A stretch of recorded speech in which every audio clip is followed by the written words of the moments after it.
Tal como pudieron apreciar en nuestro clip de imágenes, esta semana se desencadenó una protesta sin precedentes en la costa y Golfo Este de Estados Unidos. Se trata de una huelga masiva de trabajadores portuarios que ha paralizado los principales astilleros de 14 grandes puertos. La Asociación Internacional de Estibadores, que representa aproximadamente 45.000 trabajadores portuarios, aunque decidió suspender la huelga hasta el 15 de enero mientras se realizan algunas negociaciones, se mantiene el conflicto laboral, pues exigen aumentos salariales significativos y la prohibición total de la automatización de los puertos, grúas y camiones de contenedores en sus puertos. Esta huelga portuaria ha afectado a la mitad del flujo marítimo de Estados Unidos, según informaron varios medios. Entre el martes y este jueves en la noche, al menos 45.000 sindicalistas abandonaron sus puestos en los puertos de la costa este y del Golfo de Estados Unidos, lo que se tradujo en un corte comercial en el país mientras se desarrolla la campaña para los comicios presidenciales que se ejecutarán el próximo mes. Esta huelga ha afectado envíos de todo tipo, incluyendo alimentos, automóviles y ropa, lo que ha generado pánico en la nación ante una crisis latente.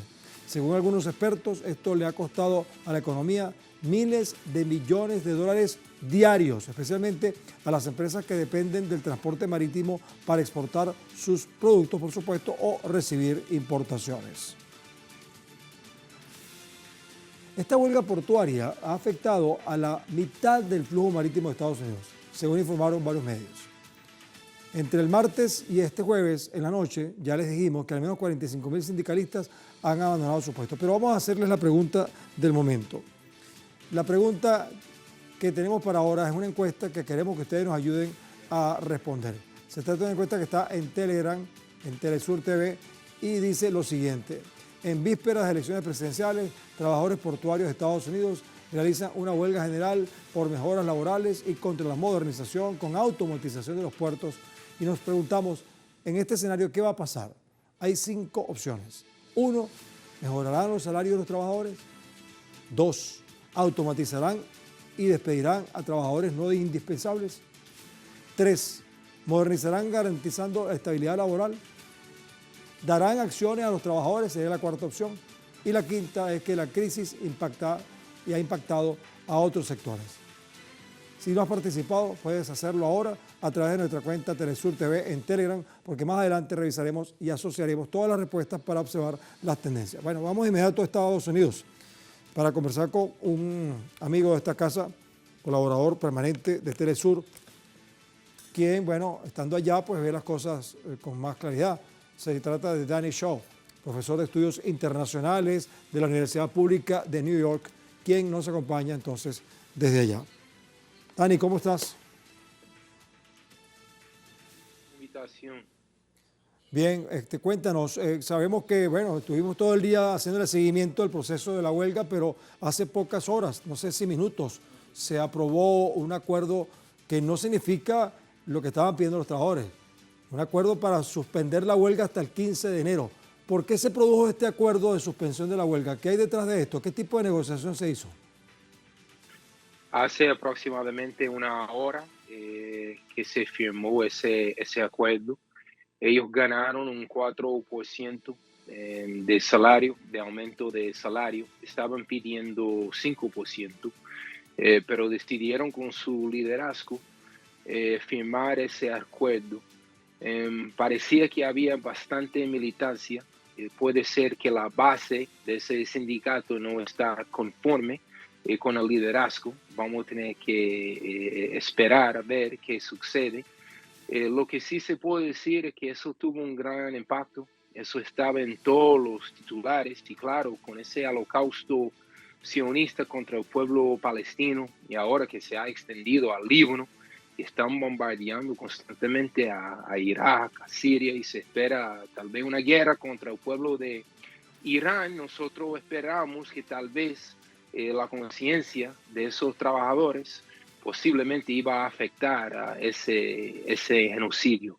El gobierno estaba bastante preocupado porque a través de esos puertos que sale y entra todo, armas, comida, coches, de todo. Pero hasta ahora había huelgas aquí en Nueva York, hasta el sur del país, se trataba casi de la mitad del país, pero con ese acuerdo parece que se enfrió todo.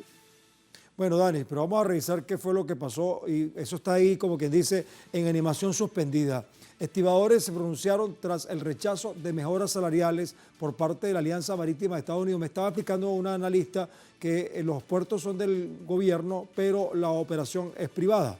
Según denunció el Sindicato de Trabajadores Portuarios, la Alianza Marítima de Estados Unidos pretende disfrutar de las ganancias de millones de dólares a costa del duro trabajo de los estibadores, a quienes les ofrecen un paquete salarial que consideran inaceptable. Mientras que la alianza afirma que sus reformas monetarias buscan presuntamente triplicar las contribuciones a los trabajadores. ¿Qué es lo que tú sabes acerca de los beneficios que reciben los trabajadores versus las ganancias de los empresarios operadores? Las ganancias se tratan de unos 400 millones de dólares. Parece algo increíble. Cada día que estaban en huelga, como el día de hoy, se perdió ¿cómo que se dice en español? $100,000 cada día por estar en huelga. Eso quiere decir las empresas privadas y el gobierno. El conflicto tiene raíz a través de la inteligencia artificial y de la automatización. Bueno, ustedes me pueden entender la idea. Ellos quieren hacer todo con robots y eso es algo que está afectando demasiados trabajadores aquí. Entonces, esos trabajadores estaban a la vanguardia de decir, basta ya, nosotros merecemos empleo, dignidad, merecemos los beneficios necesarios. Los grandes dueños de esas compañías privadas y también gubernamentales, lo que ellos buscan es sustituir a la clase obrera cada día con más tecnología y robots. Entonces, ¿qué sucede? ¿Cómo nosotros vamos a tener empleo? Yo creo que eso es una señal de lo que viene en el futuro. Va a haber muchas más contradicciones fuertísimas, graves, entre los obreros y los dueños, los jefes, los ejecutivos. Pues ellos siempre están buscando más y más ganancias.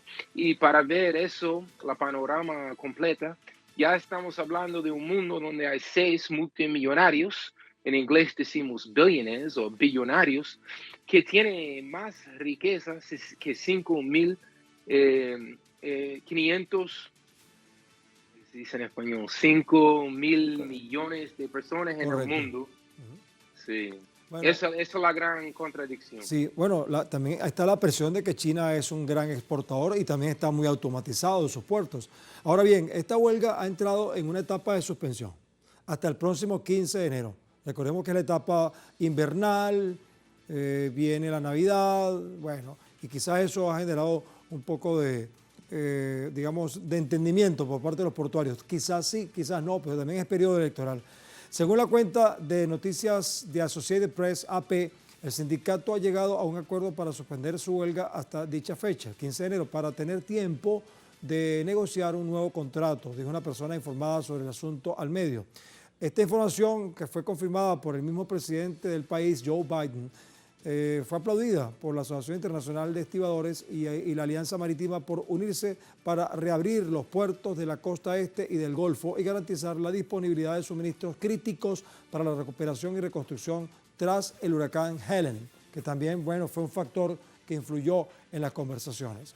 Ahora, Dani, preguntaba yo si el invierno, las navidades y las elecciones presidenciales provocaron que los trabajadores dijeron, esta es la oportunidad de presionar al gobierno para que influya en nuestras peticiones. ¿Sí? ¿Crees tú que hay algo de eso? ¿Hay algún componente político electoral? Claro que sí, porque Joe Biden ha intentado decir que él es el máximo apoyador de los sindicatos, de todos los presidentes del pasado, pero es mentira, porque cuando los trabajadores de los trenes estaban en huelga hace 2 años, Biden hizo todo para acabar con esa huelga. Aquí hay una ley, Taft-Hartley, que el presidente puede parar cualquier huelga se lo considera una emergencia nacional. Entonces, aquí las elecciones, seguro que sí, que Biden no quería parecer que no tenía el control económico cuando hay elecciones dentro de un mes. Claro, el genocidio en Gaza es un gran factor también. Y viene la temporada navideña y las ganancias más suben, el consumismo y cada año rompe un récord. Entonces había muchísima presión sobre la dirigencia del sindicato portuario y tal vez eso fue el factor decisivo porque se planteaba que eso iba a seguir por semanas y meses. Otros sindicatos estaban extendiendo toda su ayuda y solidaridad con ellos, pero no se dio hasta ahora sí. Ellos están diciendo que ahora van a negociar antes del 15 de enero para que no haya más huelga. Bueno, Dani, se nos acabó el tiempo del primer bloque. Danny Shaw, profesor de estudios internacionales en la Universidad Pública de New York. Gracias por acompañarnos hasta ahora. En la próxima parte vamos a hablar con otro especialista. Hasta la próxima. Gracias. Bueno, vamos a despedir esta primera parte, pero recuerden que pueden seguir participando en la encuesta que hemos publicado al respecto. Ahí tienen el código QR para que extraigan la pregunta y las opciones de respuesta. Esto también está en Telesur TV, en Telegram. Pues al final vamos a ver los resultados y las tendencias. Por lo pronto, al volver, continuaremos analizando esta masiva huelga que produjeron por 3 días y hay que generó todo un trastorno los trabajadores portuarios en Estados Unidos y cuáles son las soluciones que se pueden visualizar en este escenario. Eso estamos observando aquí, en El Mundo desde el Sur.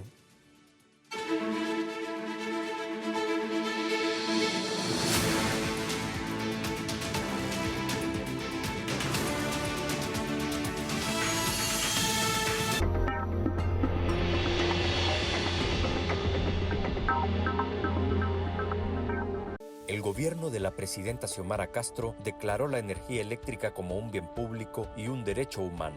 Más de 900,000 familias no pagan energía eléctrica. Con la operación de Patuca 3, son 9 centrales hidroeléctricas que son administradas por la NE, llevando energía a miles de comunidades y ahorrando al Estado millones de lempiras. Seguimos trabajando e invirtiendo en generación, transmisión y distribución, avanzando en el rescate, defensa y mejora de nuestra empresa nacional de energía eléctrica. La NE es patrimonio de la nación. La NE es nuestra.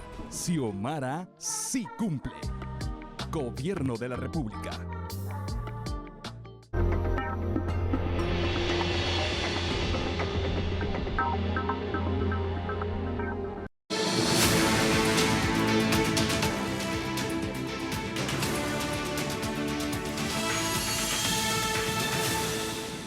Seguimos en El Mundo desde el Sur, analizando esta huelga que por 3 días impactó los puertos, los 14 principales puertos de Estados Unidos, sobre todo en el este, en la costa este, que bueno, generaron miles de millones de dólares de pérdidas diarias en ese país y estaba generando una preocupación porque se pensaba que iba a durar mucho más. El conflicto sigue, solo que se ha suspendido hasta el 15 de enero para dar espacio a unas conversaciones, a unas negociaciones. Pero vamos a conversar ahora con Enrique Catalán Salgado, que es especialista en América Latina y Estados Unidos, que nos acompaña desde México. Enrique, bueno, no se me quita la tentación de preguntarte cuál era la angustia en México, porque México, como bien lo decía el presidente López Obrador, tenía en Estados Unidos su principal proveedor y los puertos tienen mucho que ver con esto. Sin embargo, más allá de la preocupación de México, quería que tú me ayudaras a interpretar qué ves detrás de esta protesta, de esta huelga. ¿Es solamente una crisis de trabajadores portuarios o es el principio de algo más grande? Claro, sí, muy buenas noches. Mira, son varias aristas que analizar. En realidad, para México es muy importante el comercio con Estados Unidos. Sabemos que hay una dependencia muy grande, cercana al 80% de nuestras exportaciones con los Estados Unidos, pero en relación a esta crisis, a este conflicto en particular, no afecta tanto esa interacción comercial porque las principales industrias en las que se realiza ese comercio de México a Estados Unidos son en el sector automotriz y mucho de eso viaja por tierra, por carretera, donde también hemos desarrollado pues fuertes vínculos comerciales y agilizado lo que corresponde al comercio internacional. Por supuesto que nos afecta como le afecta a todo el mundo, pero en ese sentido el impacto es un poco menor, como ocurre con otros países de Sudamérica, donde realmente por la distancia el comercio marítimo es la opción principal y prácticamente única. Tenemos al mismo tiempo la ventaja y un poco contrariedad de ser los vecinos de Estados Unidos. Entonces, eso facilita mucho las cosas porque tenemos otras opciones para realizar estas transacciones comerciales. En ese sentido no nos vemos afectados, o al menos no como otros países, no solo continentales, sino extracontinentales, concretamente Europa. Estamos hablando de la costa este. Respecto a tu otra pregunta, a mí me parece que en principio es un conflicto estrictamente laboral, es decir, sabemos que la huelga es un derecho de los trabajadores que estén sindicalizados, como es este caso, que es un sindicato muy poderoso y muy estratégico dentro de los Estados Unidos, ¿no? Imagínate poder tener esa capacidad de bloquear prácticamente todas las entradas y salidas comerciales, porque no es nada más lo que llega a los Estados Unidos, es lo que exporta Estados Unidos, lo que también está en juego. Y en ese sentido, yo veo que en principio es una petición correcta de los trabajadores porque efectivamente a raíz de la pandemia y la crisis de la cadena de suministros se evidenciaron muchas fallas tanto en la logística internacional como también muchas injusticias respecto a un montón de sectores laborales.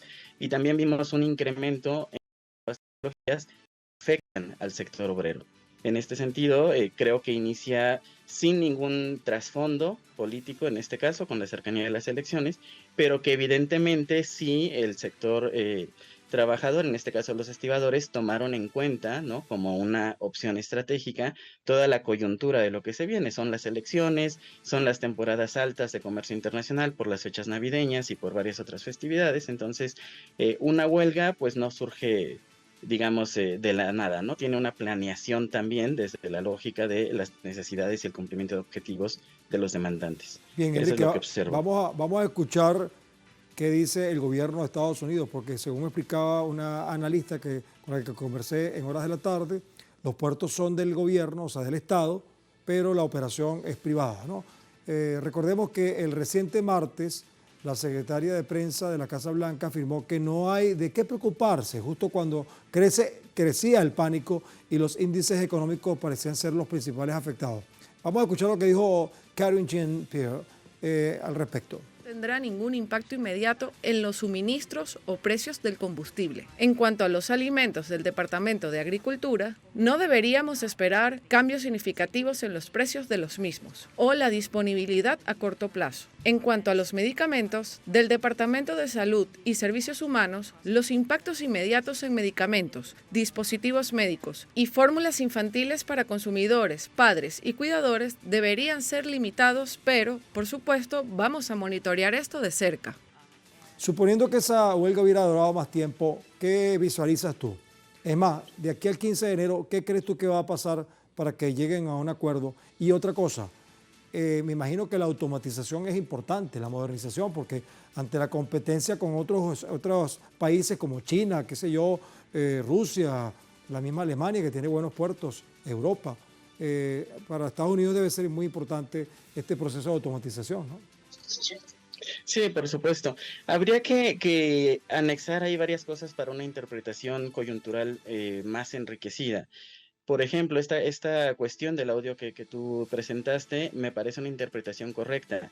Hay que entender que este no es un sitio, no es como la pandemia, que yo he leído interpretaciones que lo comparan muchísimo a la pandemia y no es el caso. En la pandemia estaban bloqueadas todas las cadenas de suministro. Los países se volcaron hacia adentro, hacia una política totalmente nacionalista, proteccionista, en donde todos los suministros eran para ellos y entonces ya no surtían a nadie más y eso fue lo que afectó. Me parece que aquí comparar respecto a eso es un poco errado porque es nada más la costa este. Estados Unidos es un país bioceánico. Todo lo que no pueda surtir por la costa este y que sea materias elementales, necesarias o estratégicas, las va a surtir por la otra costa. Y además también puede buscar alternativas porque un estado siempre es estratégico y estamos hablando de la primer potencia mundial. Entonces, por supuesto que voltearía en una segunda etapa, si fuera el caso, en el ejemplo hipotético que pones, voltearía a una segunda etapa para buscar las alternativas portuarias, que en este caso los aliados estratégicos lógicos serían Canadá en el norte, que tiene puertos un poquito más desarrollados que los de México, pero también México en el sur, que no están enfrentando la problemática. Ahí se podría hacer también este abastimiento y después llegar por carretera, ya sea desde el norte o desde el sur. Entonces, un poco estas interpretaciones que suenan bastante alarmistas, que parece que va a haber desabasto de productos, de medicamentos, etcétera, sí me parecen un poco fuera de lugar, considerando que hay muchísimas otras alternativas, ¿no? No va a suceder y además hay que ver qué tipo de comercio es el que llega por la costa este. Está la línea comercial histórica, que es la de Europa hacia Estados Unidos, y qué es lo que importa Estados Unidos de Europa. Importa, pensando en el consumo, es decir, en el desabasto que se plantea mucho en los medios, son prácticamente bebidas alcohólicas, es decir, vinos, cerveza europea, algunas otras comidas gourmet, como diferentes tipos de quesos, ¿no? Y por supuesto hay un pequeño sector ahí farmacéutico muy importante y también la industria de chocolate. En el caso de América Latina, es el otro flujo comercial histórico que impacta en el suministro de alimentos, porque pues tenemos, en el caso de Colombia, por ejemplo, gran proveedor de materias primas y alimentos como bananas. Es decir, podemos englobar todo en una sola categoría que serían productos tropicales, ¿no? O sea, Claro. justamente el tipo de alimentos que no se dan en Estados Unidos. Pero, ¿cuál sería la alarma respecto a ello cuando lo pueden surtir tanto por otras vías como que no va a haber una situación de crisis nacional? Es decir, no son productos que impliquen la pérdida de vidas humanas o que impliquen una crisis mayor, ¿no? En donde ya tendríamos que hablar de una emergencia de Estado. Si se quedan por determinado tiempo sin acceder a este tipo de productos, hay otras alternativas alimenticias que incluso produce el propio Estados Unidos, Claro. ¿no? Yo me preocuparía más por el impacto macroeconómico, no Sí. por el abasto. El abasto para mí está garantizado. Claro. Nuevamente Estados Unidos entonces atraviesa una turbulencia económica tras el aumento de la guerra en Medio Oriente, tú lo sabes, motivado por el respaldo de la Casa Blanca a Israel. A esto se le suma el paso de un huracán que deja daños por más de 100.000 millones de dólares y claramente la huelga de trabajadores portuarios en contra de las reformas salariales ofrecidas por la Alianza Marítima Estadounidense. Luego de que la administración Joe Biden creyese haber controlado la inflación estadounidense, su respaldo a Israel y las aristas mencionadas arrastran nuevamente a Estados Unidos a nuevas crisis económicas. Recordemos que esto sucede en un contexto de elecciones presidenciales encabezado por el tema económico, que sin duda es un tema importante para los votantes. Recordemos que los economistas están siguiendo de cerca la evolución de los acontecimientos mientras consideran actualizar sus previsiones. Bueno, me queda poco tiempo, Enrique. De todas maneras, vamos a revisar aquí una encuesta. Quiero que te lleves esta información, la opinión de nuestros usuarios, nuestros oyentes, nuestros televidentes, para que veas cuál es la tendencia. La pregunta que hacíamos es esta.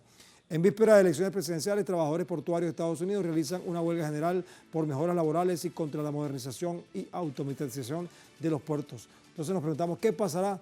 Como primera opción poníamos que van a mejorar los salarios de los trabajadores. 10% piensa que eso va a ocurrir. No tiene mucha esperanza los perceptores.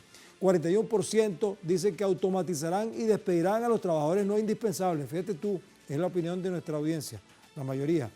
3% piensa que van a modernizar garantizando estabilidad laboral. No lo creen mucho. 1% dice que darán acciones a los trabajadores. Eso tampoco lo ven claro. Y casi la mitad, 45%, piensa que la crisis sí va a impactar, por supuesto, en otros sectores. Bueno, Enrique, Chara, gracias por tu participación, ¿sí? No, hay que para servirles, un gusto. Un gran abrazo, entonces, Enrique Catalán. Bueno, mira, vamos a hacer una conclusión acá en este escenario. En solo 3 días, cerca de 50.000 trabajadores portuarios pusieron en jaque a la economía y política estadounidenses al desarrollar una huelga en 14 grandes puertos de esa nación, especialmente en la costa y Golfo Este, que significó la pérdida de unos 5 billones de dólares diarios, pero que apuntaban a una mayor crisis que se mantenía la paralización de este sector durante el periodo electoral invernal y navideño. Los estibadores, así como llaman a los trabajadores portuarios, aceptaron suspender la huelga hasta el 15 de enero para dar pie a una negociación durante estos meses críticos para la vida de los estadounidenses. Pero la amenaza de estos trabajadores portuarios queda en suspenso, porque se trata de una lucha entre un sector laboral que observa cómo se enriquecen algunas empresas con el silencio del gobierno, mientras se preparan inversiones para automatizar las operaciones portuarias con riesgo de sacrificar a miles de trabajadores. Es una lucha difícil para el sistema capitalista de Estados Unidos ante el descomunal desarrollo de las exportaciones de países como China, por ejemplo, desde cuyos puertos se están generando cambios en el mundo desde el sur.